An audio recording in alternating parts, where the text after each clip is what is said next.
Okay, our final part for this episode, we're going to get a couple of letters to Emma. We're going to talk about Zelf. We're going to talk about Zion's Camp a lot, and we're going to end it all off with section 105. So the first thing that we get is going to be a sheet of paper. This is the balance of account by Newell K. Whitney.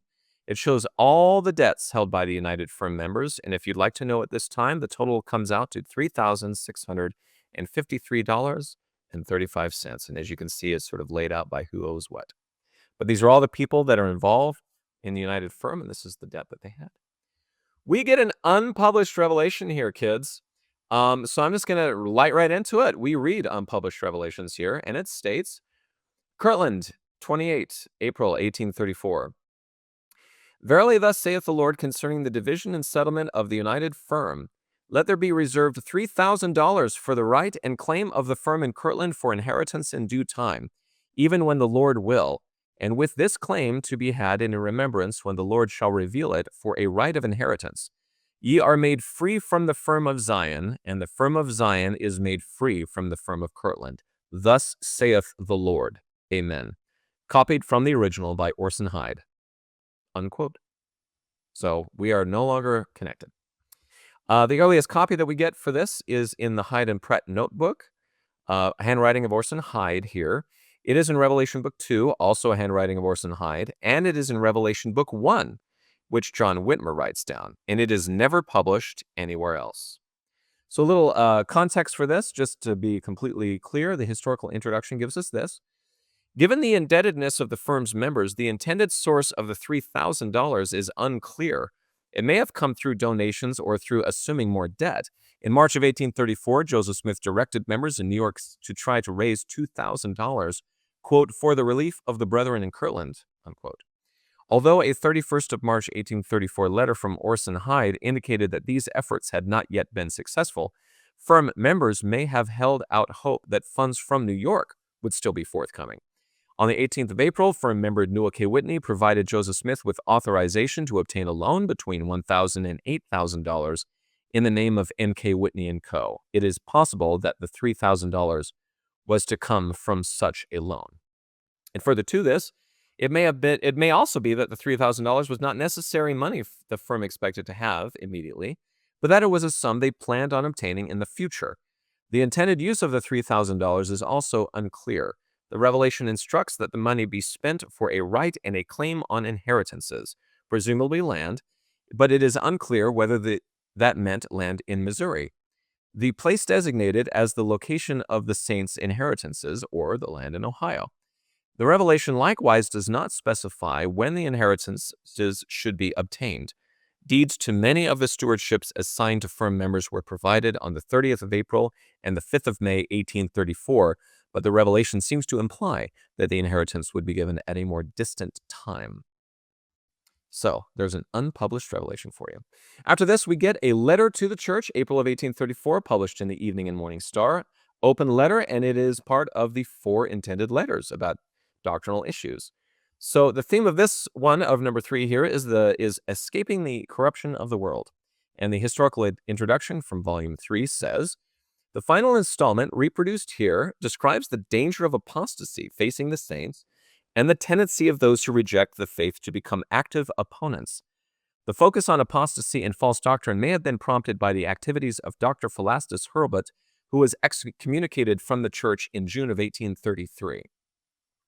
It is actually the last of the letters, unfortunately. They did not make it to 4, they only did 3. So the historical introduction concludes, although the March segment promised future installments would provide some instructions upon the regulation of the church, and this third portion of the letter ends with the note to be continued, no further issue of the paper contained further installments of the letter. No manuscript versions of the 3 letter segments are extant. So I'm sorry, you were promised 4, but you get 3 for the price of 4. I guess that's not ideal. After this, we get a letter from William W. Phelps. This is published in the Evening and Morning Star, and the historical introduction summarizes this very nicely. It says, on May 1st, 1834, William W. Phelps wrote this letter to update church leaders in Kirtland, Ohio, on the situation of the saints who had been expelled from Jackson County, Missouri. In November of 1833, and who now resided mainly in Clay County, Missouri.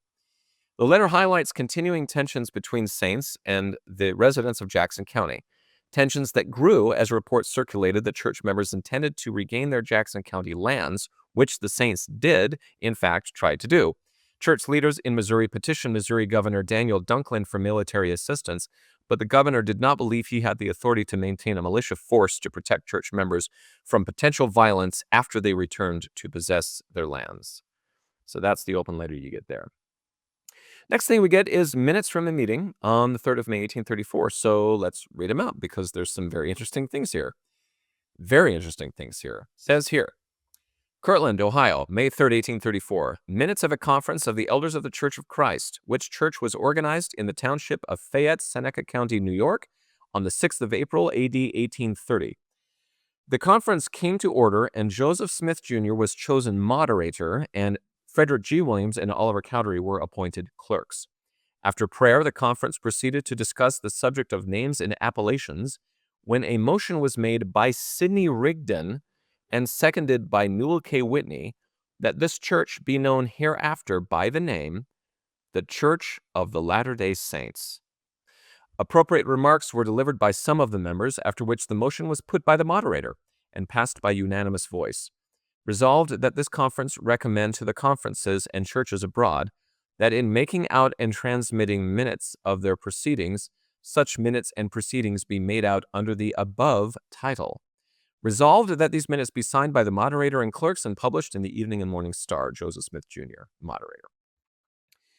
Footnote 1 for this. David Whitmer, who was living in Missouri in 1834, later said that changing the church's name came solely at Sidney Rigdon's instigation because the minutes capture none of the discussion surrounding the change. The extent of Rigdon and others' advocacy for the change is unknown. So there you have it, kids. The church is now no longer the Church of Christ. It is now the Church of the Latter-day Saints. And yeah, you can see where this is going. But anyway, historical introduction for this. We will go in order. At this May 3rd, 1834 conference, with Joseph Smith serving as moderator, the elders unanimously passed a motion that the name of the church be changed to the Church of the Latter-day Saints. The minutes do not give the reasoning behind this change, and a few other records discuss it. But two editorials published in the May and June 1834 issues of the Evening and Morning Star provide some possible reasons. According to the editorials, which were written by Oliver Cowdery, the change occurred in part because church leaders believed it reasonable that God, quote, should call his people by a name which would distinguish them from all other people, unquote. This suggests that the name change may have occurred to avoid confusion with Alexander Campbell's Restorationist movement, which was often referred to as the Disciples of Christ or the Church of Christ. So you got two of the same name. Some further into Cowdery's editorials, we get, according to Cowdery's editorials, a new name was also meant to represent the people of God, either those immediately dwelling with him in glory or those on earth walking according to his commandments, namely saints. Designating these saints as Latter-day Saints presumably distinguished them from the ancient saints or early Christians, while also highlighting church members' beliefs about the imminent return of Jesus Christ on the earth. But the Latter-day Saint idea is not new. So from the historical introduction again. Whatever the reason for the change, the term Latter-day Saints was not entirely new. In September 1833, for example, a council of the United Firm decided to begin a new periodical titled The Latter-day Saints Messenger and Advocate, and a letter in the April 1834 issue of the Evening and Morning Star talked about the organization of the Church of Christ or the Church of the Latter-day Saints. So this term had been used leading up to this. But the name wasn't really official until 1838. That's 4 years later, so we get this. Despite the name change, some both within and without the church continued to refer to the organization as the Church of Christ, and its members as Mormonites or Mormons. But after this conference, the use of the name of the Church of Latter-day Saints became increasingly prevalent. In 1838, a revelation changed the name of the church to the Church of Jesus Christ of Latter-day Saints, thus combining the two earlier names. And footnote 7 for this says, many outside the church referred to members as Mormonites, but Cowdery's editorial declared that the church, quote, did not accept the title, nor would its members wear it as their name. And that one's for you, President Nelson. We don't do Mormon. And we would like you to call us by our right name. Thank you very much. That is something when President Nelson became the prophet, big emphasis on that. Thus, we conclude that the name of the church did not come out as a bolt out of the blue in 1838. It was actually decided and more or less ratified at a conference years before that. So I found that to be a very interesting meeting for this. All right, the next thing we get here is a deed from John and Alice Johnson. So the John Johnson farm, as you know, is a major part of church history. And this is from the 5th of May, 1834. It's found in the Geauga County deed records, and it's probably the handwriting of William Wilbur. We don't really know. Wilbur. Anyway, he was the county recorder, and so we assume that this is his handwriting at the time. And he has very nice handwriting, if that's the case, I will add. And what happened here is what's going to happen to the other two deeds that you will see here shortly. Basically, they deeded their property to Joseph as part of the United Order. But we also get this from the historical introduction. This 5th of May deed from the Johnsons to Joseph Smith was eventually deemed invalid, likely because it did not take into account the lot owned by the Methodist Episcopal Church, which occupied the northeast corner of the property described. In addition, the Johnsons did not actually have a deed to the property at this time, as it was held by Newell K. Whitney until Whitney deeded it to them in 1836. On the 4th of January, 1837, the Johnsons again deeded the land to Joseph Smith, this time excluding the land owned by the Methodist Episcopal Church. Whoopsie, you've deeded land that doesn't belong to you. So, I guess it happens. But yeah, they said, let's try that again, and this time we won't give away somebody else's land instead. So, but this kind of thing where it was deeded to the prophet, where it's found in the Geauga County records, William Wilbur, also happens for a deed from Frederick and Rebecca Williams. So this is Frederick G. Williams. And then we get yet another deed for other land from Fred and Becca. So they also did the same thing, giving their property to the United Order. So 3 deeds, same idea. The next thing we're going to get is very interesting. I'm loving this one. This is a letter to Emma Smith. This was written on the 18th of May, 1834. So this is written in Joseph Smith's own hand, and it comes while he's in Zion's camp. So from the historical introduction we get, after organizing into companies of 12 and consecrating money into a general fund to cover camp expenses, the combined group departed New Portage on the 7th of May and proceeded through several towns, including Chippewa, Wooster, Mansfield, Bellefontaine, and Dayton, Ohio, before entering Indiana on Saturday, 17th of May. They set up camp in Richmond so that they would not have to travel on the Sabbath, walking as many as 30 miles per day, many of those on the expedition, and sore and blistered feet upon arriving in Indiana, according to Heber C. Kimball. Our stockings were wet with blood. Further into the historical introduction we get, on the night of September 17th, Sylvester Smith, quote, lost the spirit of peace and called fellow camp member John S. Carter an old jackass. According to one report, when Joseph Smith intervened, Sylvester Smith stated that he was not afraid of Joseph Smith and, quote, would contradict him in the face of all present, unquote. Other reports indicate that Joseph Smith then told the camp that if this rebellious spirit continued, quote, they would meet with misfortunes, difficulties, and hindrances, unquote. According to Heber C. Kimball's story, the next morning, the same morning that Joseph Smith wrote this letter to Emma, the horses of the camp were lame. Quote, the brethren then deeply realized the effects of discord, unquote, Kimball reported, and they humbly petitioned God for a restoration of their horses' health. All the horses were immediately healed, quote, with the exception of one Sylvester Smith's, which soon afterwards died. The camp then held church services in which they partook of the sacrament and heard preaching by Lyman Johnson and Orson Hyde. All right, so everybody's horse was okay except for the guy who, I guess, got in Joseph's space. His horse died. Kind of a bummer there. Maybe best not to talk about it.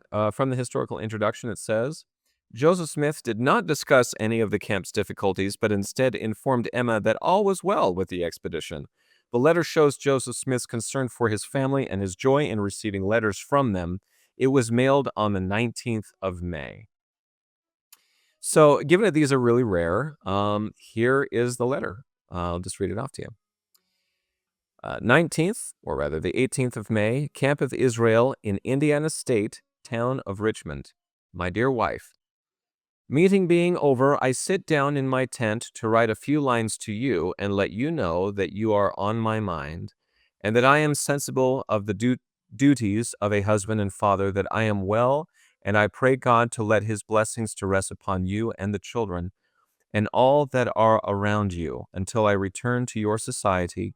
The few lines you wrote and sent by the hand of Brother Lyman gave me satisfaction and comfort, and I hope you will continue to communicate to me by your own hand, for this is a consolation to me, that to converse with you in this way in my lonely moments, which is not easily described. I will endeavor to write every Sunday if I can, and let you know how I am. And Brother Frederick will write to Oliver and give him the names of the places we passed through and a history of our journey from time to time, so that it will not be necessary for me to endeavor to write. But I feel a satisfaction to write a few lines with my own hand in this way. I can have the privilege to communicate some of my feelings that I should not dare to reveal, as you know that my situation is very critical.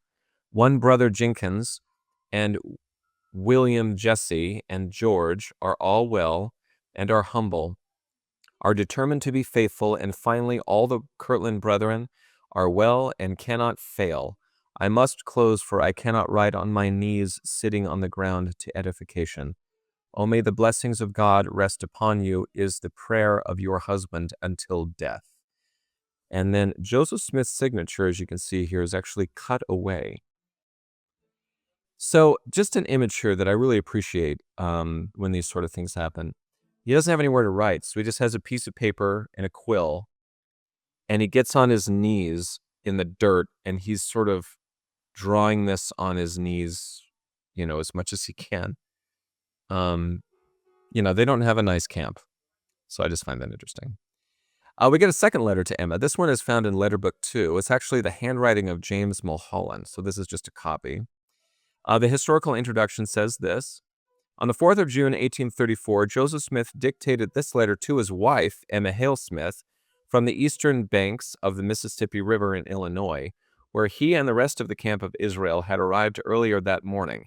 In the roughly 2.5 weeks that had passed since he wrote to Emma on the 18th of May, Joseph Smith and the expedition had traveled through Indiana and into Illinois, frequently using the National Road, a thoroughfare that ran from Maryland through Indiana and into Illinois. The National Road. I wonder if that's got a freeway paved over it. Anyway, the group was 170 strong at this point as they picked up men along the way. So a fun fact here. Joseph Noble later remembered, quote, I never heard of our being numbered less than twice our actual number. Unquote. So basically, a lot of the people they were like, there's 20,000 of them. There's 10,000 of them. There's 600 of them. I just find it funny because everybody always doubled our number. I don't know what that was all about. Anyway. So where are we? Well, from the historical introduction we get, after arriving at the Mississippi River, the group had to wait for a ferry before crossing. Using the extra time, Joseph Smith dictated this letter to Emma, detailing the camp's organization, the food its members ate, the health of individual members, the attention the expedition received from curious onlookers, and the burial mounds they discovered in Illinois that, for Joseph Smith, confirmed the authenticity of the Book of Mormon. Joseph Smith also shared his fears that he did not have enough men to protect the saints once they were restored to their Jackson County lands. He expressed hope that members of the church would quickly move to Missouri to strengthen the church there. In general, Joseph Smith downplayed the difficulties the expedition was encountering, probably to alleviate any concerns Emma might have about him. Which I can just say, being a married guy, yeah, I would totally do the same thing. I'm not telling you what's going on. He'd freak out, so we don't. And moms, just so you know, when your sons ride home from their missions, they're not telling you the truth either. They're not telling you the whole thing. I mean, they're not lying to you. I shouldn't say that, but yeah, we're not going to tell you that stuff. Crazy. Anyway, so I get a kick out of that. I feel like kinship to this man. All right. So from the letter itself, a few things. I quote, the whole of our journey, in the midst of so large a company of social, honest men and sincere men wandering over the plains of the Nephites, recounting occasionally the history of the Book of Mormon, roving over the mounds of that once beloved people of the Lord, picking up their skulls and their bones as a proof of its divine authenticity. Footnote 14 is where we meet Zelph. On the 3rd of June, the camp of Israel passed through the vicinity of what is now Valley City, Illinois, where several members of the camp climbed a large mound. At the top, they uncovered the skeletal remains of an individual Joseph Smith reportedly identified as Zelph, a, quote, white Nephlaimite, unquote. Archaeologists have since identified the mound as Naples Russell Mound number 8 and have classified it as a Hopewell burial mound of the Middle Woodland period of the North American pre-Columbian era, which is roughly 50 BC to AD 250. I'll let you do the math on that. 50 BC to 250 years after Christ, or Anno Domini, is when it was scientifically dated. And there you meet Zelph. Now, if you don't know, there is a group of people that do something called Zelph on a shelf, which means it's kind of like taking all the things about the church that might be hard to believe, and you just, I'm just going to put it on the shelf and not worry about it. But then they're going to actually pull those things off the shelf and worry about it, or their shelf is going to break, right? And so Zelph has become this sort of contemporary figure of sorts, kind of a character of sorts in today's world. So I find that kind of fun. And I think it's a very clever name, quite frankly. I get a kick out of that kind of stuff. Anyway, enough about me. The next thing we get here is a declaration from the 21st of June, 1834. It was written by Orson Hyde and 2 other unidentified scribes. We just don't know whose handwriting it is. This copy was carried back home, so it has been in continual church custody. It's signed by many others, including Joseph Smith, Orson Hyde, and other people. And we get this from the historical introduction. On the 21st of June, 1834, a delegation of about 6 men from Clay and Ray counties, Missouri, came to the camp of Israel, which was positioned about 4 miles beyond Fishing River on the land owned by church member John Cooper. The delegation met with camp members at the request of John F. Ryland, a Ray County judge who was trying to mediate a settlement between Jackson County, Missouri residents and the church members they had expelled in November of 1833.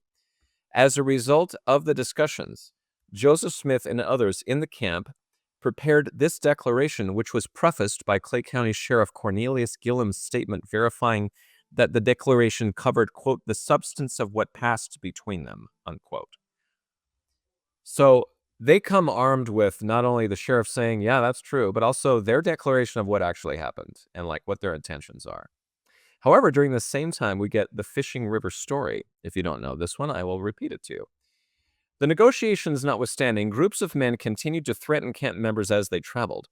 The most serious threat came on the 19th of June when the expedition reached Fishing River, approximately 10 miles from Liberty.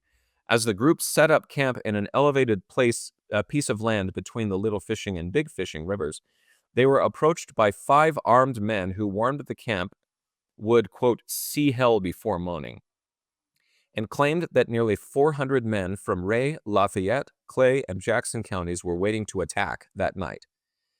However, a tremendous thunderstorm raged that night, dropping huge hailstones and swelling Fishing River to nearly 40 feet deep, preventing the threatened attack.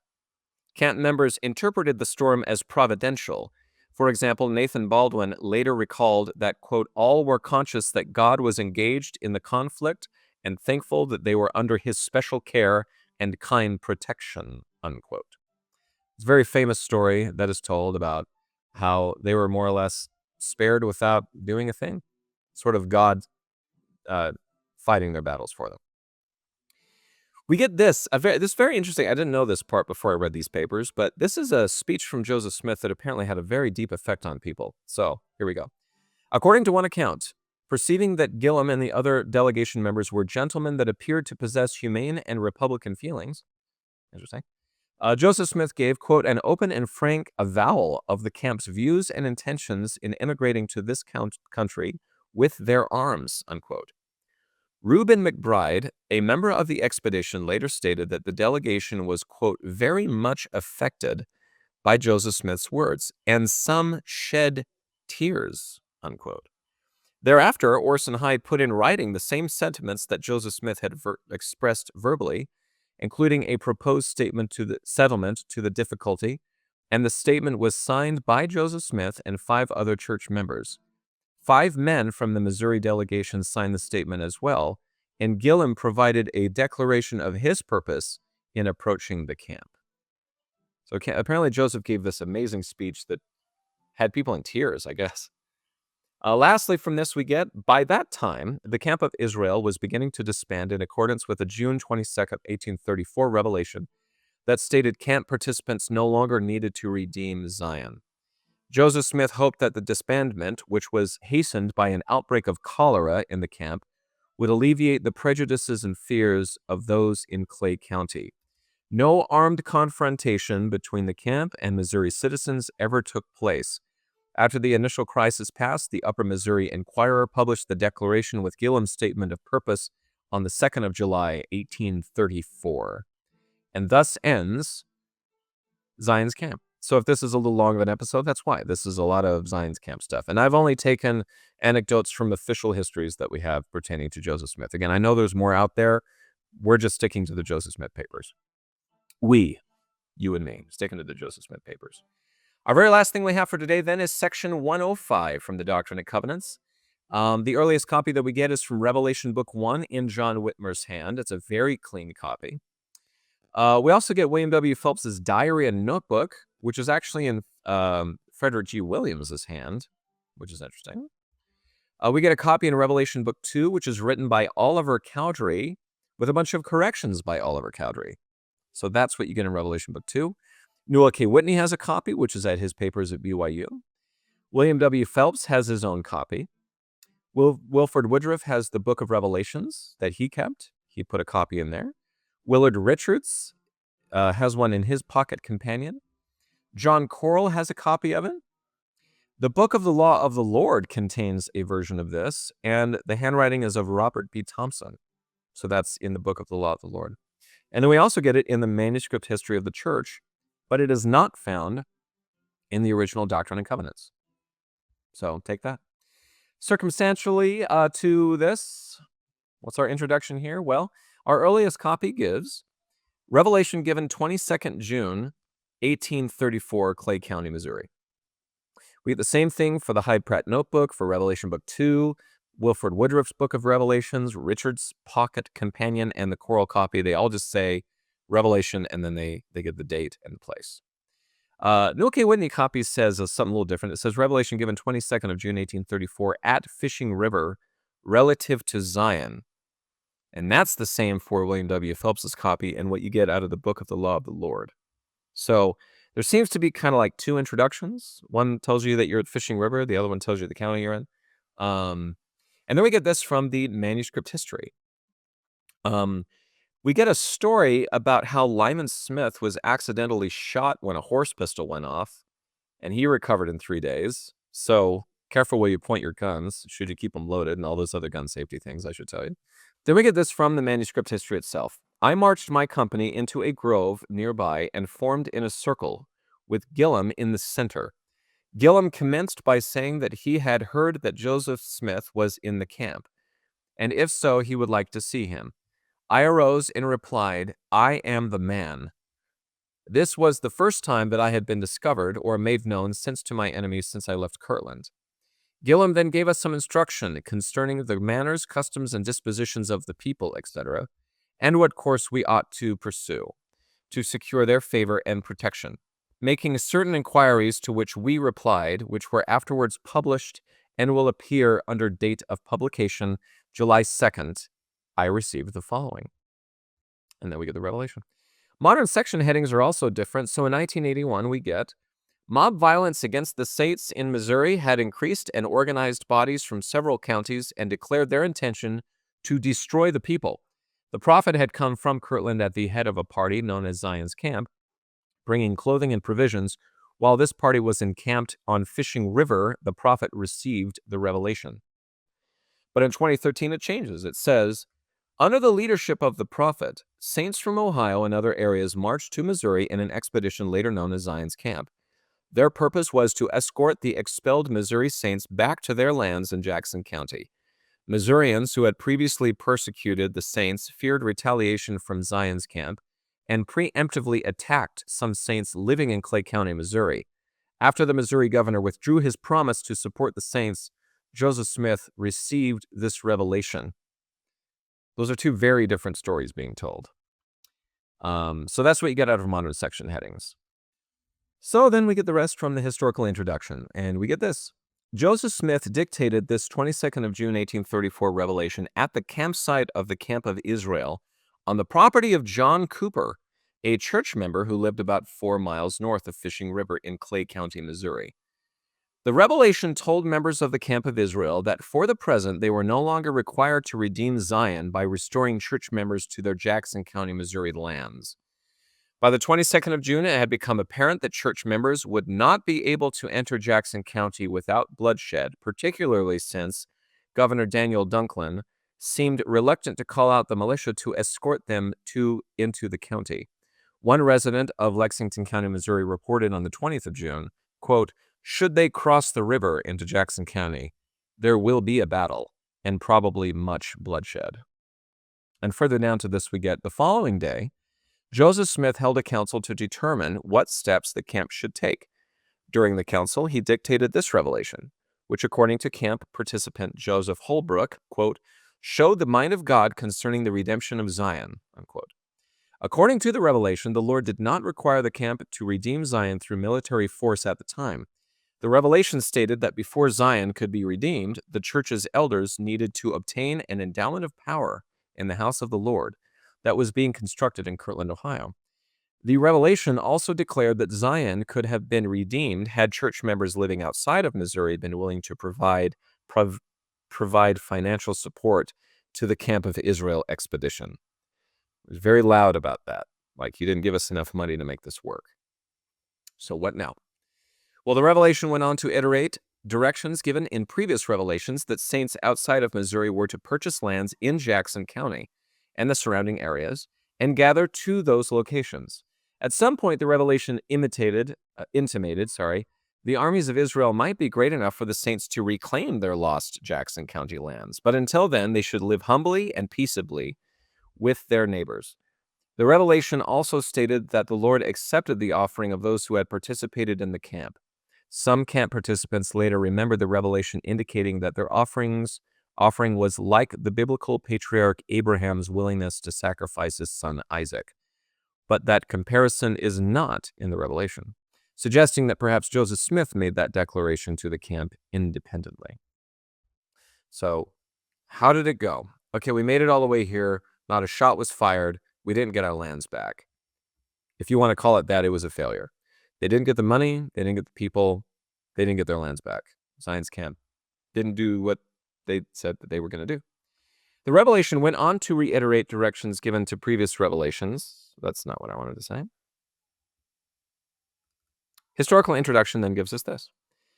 After camp members heard the revelation, some accepted it as the word of the Lord and rejoiced.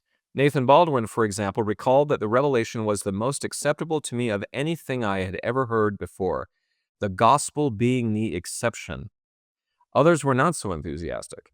According to William Cahoon, quote, "Many in the camp murmured because we were not permitted at this time to restore our brethren and sisters to their homes and defend them there at all hazards," unquote. George A. Smith remembered that, quote, "several of the brethren apostatized because they were not going to have the privilege of fighting," unquote. Nathan Tanner also recalled that some declared, quote, "they had rather die than to return without a fight," unquote, and then gave vent to their wrath on a patch of pawpaw brush some distance from the camp, mowing it down like grass. Regardless of these attitudes, the revelation, coupled with the visit from Gilham's delegation, apparently convinced Joseph Smith to disband the camp, a process that began shortly thereafter. The dispersal was hastened by an outbreak of cholera, which some camp members interpreted as punishment from God for their rebellious attitudes. Expedition leaders gave official discharges to camp members in early July. Footnote 8 for this introduction says, Joseph Smith and others spent a good portion of February, March, and April trying to raise money to recruit participants for the Camp of Israel. The accounts of the expedition indicate that church members contributed only a little over $330, necessitating camp members to donate nearly $1,700 of their own money for the expedition's expenses. And while a February 1834 revelation had instructed Joseph Smith and others to try to recruit as many as 500 men for the expedition, only 205 actually went. So those numbers are abysmal, I will say. So it was tough, and some people did not take it well, and they left the church and mowed the lawn on their way out the door, apparently, according to them. Some content and footnotes. I'm going to be pretty brief with this because it's been sort of exhausted through everything else that we've talked about. And a lot of the footnotes we've already discussed already. So, but we do get this from the Revelation. Be very faithful and prayerful and humble before me, and reveal not the things which I have revealed unto them. Talk not of judgment, boast not of faith, nor of mighty works.